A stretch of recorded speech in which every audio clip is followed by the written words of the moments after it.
na cabine da Jovem Pan, Fábio Piperno com a gente. E aí, Piperno, vitória do Palmeiras por 1-0, e vale destacar, né, muita gente já comenta isso há algum tempo, o Palmeiras será campeão brasileiro, já tá com o título bem encaminhado, e com os placares de hoje, né, Piperno, fica ainda mais evidente que vai ser muito, muito, muito difícil que o Palmeiras não vença o Brasileirão. Hoje, por exemplo, o Flamengo perdeu para o Fluminense. O Internacional, que começou a rodada como vice-líder, joga só amanhã contra o Atlético Goianiense fora de casa. Mas assim, é muito difícil mesmo. O Palmeiras tem um time que consegue ser muito regular e tem conseguido os resultados, né, Fábio Piperno? Boa noite. Boa noite, não, sem dúvida nenhuma. O Palmeiras ficou muito, mas muito mais perto do título agora, porque esse era um jogo fundamental. Porque a tabela, ela reserva algumas pegadinhas para todo mundo. No Palmeiras, ela tem aquela sequência aí de Corinthians, Fla-Flu. E agora, de novo, o Palmeiras tinha um clássico, né, o de hoje, e depois saindo contra o Atlético Mineiro e o Botafogo. Botafogo imprevisível, tá assanhado, né? O time vem aí evoluindo, fez 7 pontos nos últimos 3 jogos e tal, vem conseguindo alguns resultados surpreendentes, o que dava ao Palmeiras, o que oferecia ao Palmeiras um caminho complicado. Não que esse caminho tenha ficado mais tranquilo, mas é porque a margem, ela permanece muito alta. O Palmeiras vai ter algum tropeço, vai ter alguns, não algum, mas alguns tropeços até o final do campeonato, é normal, isso vai acontecer com todo mundo, mas o Palmeiras vai tropeçar tendo uma margem muito mais folgada. Vejam, faltam apenas 11 rodadas para o final e o Palmeiras agora mantém, na pior das hipóteses, uma diferença de 8 pontos desde que o Internacional vença amanhã. É um Palmeiras que vai jogar mais 5 vezes aqui em seu estádio contra o São Paulo, depois Curitiba, Avaí, América Mineiro, ou seja, são jogos ganháveis, né? O Palmeiras e também o Fortaleza, né? O Palmeiras, é óbvio que nessa fase final os jogos vão ficando muito mais acirrados e complicados, porque você tem os times que brigam pela ponta e aqueles que lutam pela sobrevivência. Então, isso tudo faz com que os jogos fiquem muito mais imprevisíveis e difíceis. Mas é muito melhor encarar essa sequência, ter essa vantagem enorme. Agora, o Palmeiras tem que rever algumas coisas. Eu acho que o jogo hoje foi muito duro, jogou contra um bom adversário, o Santos se posicionou bem, foi muito bem armado pelo seu técnico. Tá de parabéns o Orlando Ribeiro, porque não só posicionou bem o Santos, mas depois teve atitude para tentar ganhar o jogo quando ficou com um jogador a mais. E o Palmeiras conseguiu, porque tem mais qualidade e tal, mais essa vitória. Só que o Palmeiras tem que repensar algumas coisas. Primeiro, Danilo. O Danilo vem de 2 expulsões aí em mais ou menos um mês. Isso é grave. Isso é grave porque não são apenas as 2 expulsões, mas, sobretudo, a queda técnica de um jogador precioso, um jogador que foi fundamental até aqui, a ponto de, inclusive, ter sido pedido na seleção brasileira por muita gente, e foi. Não vamos lembrar que na penúltima convocação o Danilo estava na lista do Tite. Então, é um jogador que talvez esteja um pouco empolgado aí com a possibilidade de se tornar uma estrela, de receber um grande convite para jogar fora, mas a realidade dele, pelo menos até dia 13 de novembro, é vestir a camisa do Palmeiras. E isso ele tem que fazer melhor, porque nos últimos tempos ele descuidou. Ele vive não só um pouco de desconcentração, mas um declínio técnico evidente. Eu lembrava, inclusive, que no primeiro semestre o Danilo fez gols em 5 competições diferentes. Ele fez gol em Campeonato Paulista, Campeonato Brasileiro, Libertadores, Copa do Brasil e até na Recopa contra o Atlético Paranaense. Isso faz parte do passado. O Danilo é rapaz, enfim, o Danilo de hoje é um Danilo que é rapaz, um Danilo que perde bolas aí em vários setores do campo, inclusive comprometendo seus companheiros de defesa, e está muito longe de ser aquele Danilo que chegava na área com algum perigo. Outra coisa, tem um jogador no Palmeiras que ele vem sendo sinônimo de qualidade sempre que entra, que é o Mike. O Mike está bem. O Mike está bem e hoje, mais uma vez, entrou num momento complicado do jogo, com 0-0, não só anulou todas as estratégias do Santos por aquele lado, e veja, ele teve que marcar, entre outros, o Ângelo e no finalzinho do jogo o Soteldo, foi muito bem, e ofensivamente foi aquele Mike que a gente conhece. E o Gabriel Menino, que depois colocou a cabeça no lugar, é alguém que merece ser cada vez mais utilizado, só que hoje também tomou um cartão um pouco bobo, um pouco por excesso, e vai mais uma vez desfalcar o time. e um desfalque sério, porque o Palmeiras vai pegar nada menos que o Atlético Mineiro fora de casa, adversário com quem, aliás, o Verdão empatou nas últimas 6 vezes. Então tem muito de positivo nessa vitória. Mas o Palmeiras também, nessa reta final de caminhada, tem que tomar um pouquinho de cuidado com algum deslumbramento de um ou de outro jogador. Ô Piperno, e você tocou num assunto bem importante que eu queria trazer aqui para discussão e perguntar para você em relação ao Danilo e essa expulsão. 2 pontos, você citou muito bem o primeiro ponto, que foi a falta infantil que ele cometeu e por isso uma expulsão bem justa, né? Uma entrada forte ali, um pisão no tornozelo do Soteldo e aí não teve escapatória. A falta foi infantil, né, por parte do próprio Danilo, você citou muito bem isso, e aí a expulsão justa, eu acho que nem precisamos discutir isso aqui, porque foi bastante evidente, a arbitragem acertou.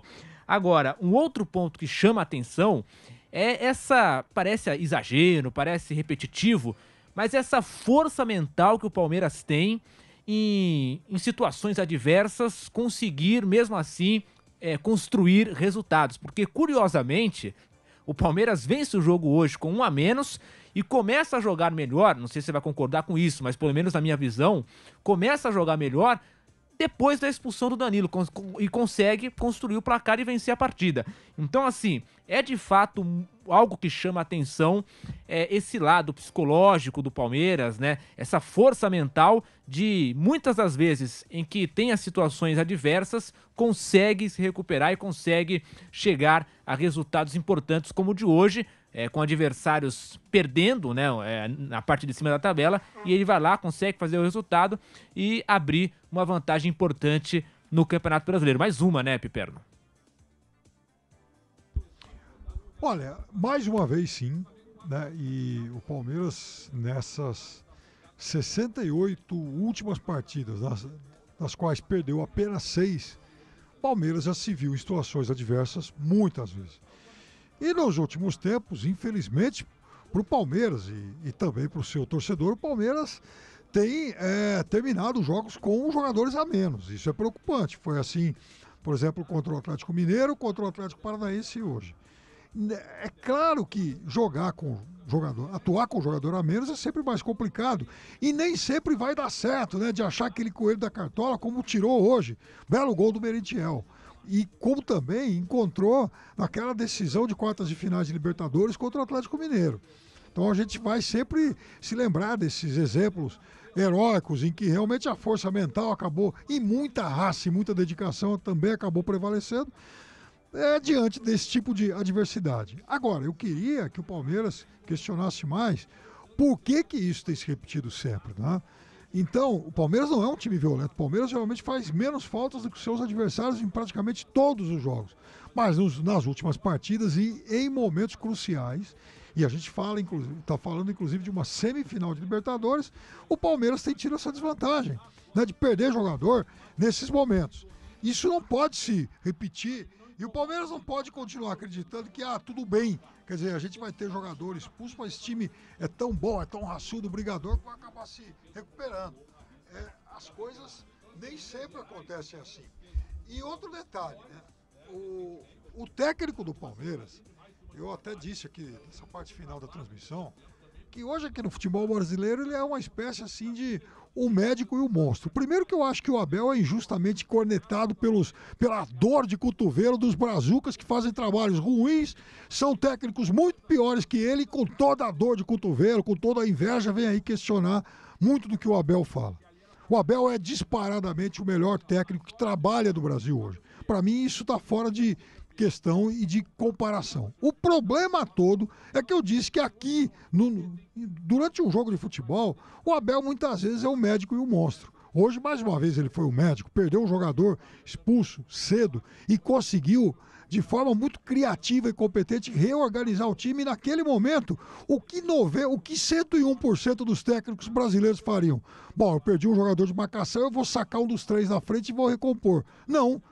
O Abel, naquele momento, ele não mexeu nos 3 da frente, ele colocou o Gabriel Menino no lugar do Scarpa para melhorar, sim, o poder de fogo, mas manteve Merentiel, Rony e Dudu. E aí esses caras se reposicionaram em campo e azucrinaram o Santos. Palmeiras, você tem razão. Palmeiras, depois disso, inclusive, criou muitas situações. E por quê? Porque o Palmeiras tem no banco um cara de rara competente, talvez um cara de rara competência e que vai se consolidando como um dos maiores e talvez algum dia se torne o maior dessa história de técnicos gigantes aqui do Palmeiras. Essa é a parte do médico. A parte do monstro, lá do Dr. Jekyll e Mr. Hyde, é o cara que fica na beira do gramado azucrinando o técnico e bandeirinha o jogo inteiro. Isso traz intranquilidade para quem trabalha no jogo e até mesmo, às vezes, para o jogador dele. E mais uma vez ele foi expulso hoje. Então, resultado, Palmeiras vai para Minas Gerais contra o Atlético Mineiro, um jogo duro, um clássico de gigantes do futebol brasileiro, desfalcado não apenas do seu meio-campo, não vai ter nenhum dos seus 3 principais volantes, mas também sem o seu grande líder, sem aquele cara que é, sem dúvida nenhuma, o esteio que esses jogadores em campo encontram. Porque nos momentos de adversidade, repito, foram muitos, o cara vai olhar para o banco e vai ver o Abel. E o Abel tá lá, calma, reorientando o time, reorganizando o time, né, fazendo com que esse time arranque da alma aquele último suspiro que ninguém consegue mais enxergar. E ele muitas vezes fez isso. Só que agora esse cara não estará em Minas Gerais porque outra vez ele foi expulso de forma irresponsável, de ficar martelando, de ficar buzinando o tempo todo na cabeça do bandeirinha, e ele que havia recebido o cartão amarelo 2, 3 minutos antes. Então isso, em alguns momentos, é muito sério para o Palmeiras. É óbvio que é muito melhor para o Palmeiras manter o Abel considerando esse combo todo. Agora, não custa nada o brilhante técnico português que brilhantemente comanda o Palmeiras há quase 2 anos tentar corrigir isso, porque ele poderia ser ainda melhor, ainda mais brilhante, não fossem esses excessos. O Piperno volta já já para conversar com a gente aqui no pós-jogo da Jovem Pan, mas antes um break no rádio. Você que está no AM 620 por toda a rede Jovem Pan News, no FM 100,9, uma pausa e voltamos já já. Seguimos aqui no YouTube, a galera com a gente participando aqui no YouTube da Jovem Pan. Você que nos acompanha, fica com a gente no YouTube, deixa o seu like, se inscreva no canal e vem com a gente para falar muito de Palmeiras e Santos. Um outro tema, Piperno, que eu quero conversar com você é em relação ao Endrick. Ele foi relacionado para o jogo de hoje, havia uma expectativa, algumas informações já davam conta disso, e aí foi confirmado isso ontem à tarde, se eu não me engano. Foi relacionado, esteve no banco de reservas, mas não entrou em campo. E aí, claro, nas redes sociais o pessoal mais corneta já começa a falar, poderia ter estreado, poderia ter entrado, aquela coisa toda. Como é que você vê toda essa situação, essa possibilidade, né, do Endrick jogar, atuar pelo time profissional no Palmeiras? É a hora, não é a hora? O Abel tá demorando muito, a galera tá sendo muito precoce. E aí, Piperno, o que você acha dessa situação? Eu vou passar a palavra para você, mas a qualquer momento, dependendo do tempo, eu posso interromper por causa do break, mas na sequência você completa, tá, Piperno? Mas queria que você conversasse com a gente sobre isso. É compreensível aí a angústia do torcedor, né, e a expectativa do torcedor em relação à estreia de um jogador que pode marcar a história. Pode ser, né, que carrega uma expectativa enorme aí de ser um novo fora de série. Há uma expectativa em relação a isso. Ele é potencialmente realmente um jogador muito diferente de tudo que a gente viu e vê. Com a idade dele, eu não vi praticamente ninguém que fosse capaz de fazer as proezas que a gente já assistiu. Eu entendo isso. Mas o técnico do Palmeiras ele tem que ter a frieza para avaliar os melhores momentos. Eu acho que hoje já foi um passo histórico importante ao trazer esse garoto para o banco de reservas num jogo que é um clássico, um jogo importante. E olha só a coincidência histórica, né? O jogador do Palmeiras que mais disputou jogos pelo Campeonato Brasileiro com a camisa do Palmeiras e que mais venceu o recorde agora igualado pelo Dudu, chama-se Emerson Leão. Fantástico goleiro, né? Alguém que foi para 4 Copas do Mundo e tal. O Leão teve a primeira grande chance dele como titular do Palmeiras, enfrentando exatamente o Santos lá na Vila, o Santos de Pelé, um pouquinho diferente desse de hoje. Mas até isso o Endrick traz, essa coincidência histórica, né? Ele ele frequenta o banco de reservas contra o mesmo adversário que foi aquele que marcou a estreia do imenso Emerson Leão, que é nada menos que o jogador do Palmeiras, repito, que mais disputou jogos com essa camisa pelo Campeonato Brasileiro. Agora, o técnico do Palmeiras sabe o que faz, e veja, eu estava olhando aqui hoje, olha só que coisa curiosa, o Palmeiras trouxe para esse jogo 4 centroavantes. O Palmeiras trouxe o Merentiel, o Flaco Lopes, Rafael Navarro e o Endrick. O Endrick está no fim da fila. É um menino de 16 anos, é óbvio que é o mais talentoso de todos, mas o técnico do Palmeiras vai saber o momento certo. Um jogo renhido, um jogo acirrado como esse, não era o momento exatamente para fazer esse tipo de experiência, esse tipo de teste. Ele vai jogar nesse Campeonato Brasileiro ainda. A senha para isso foi dada hoje. Se ele já veio para o banco de reservas, é um sintoma claro de que em algum jogo daí para frente, vamos imaginar que o Palmeiras consiga contra o Avaí, o Curitiba, estabelecer um placar folgado, o Endrick vai acabar entrando, né? Mas hoje realmente não era o momento. Vai acontecer, mas é importante que o técnico do Palmeiras tenha essa frieza e consiga administrar toda essa ansiedade que o torcedor tem, e é legítimo e natural.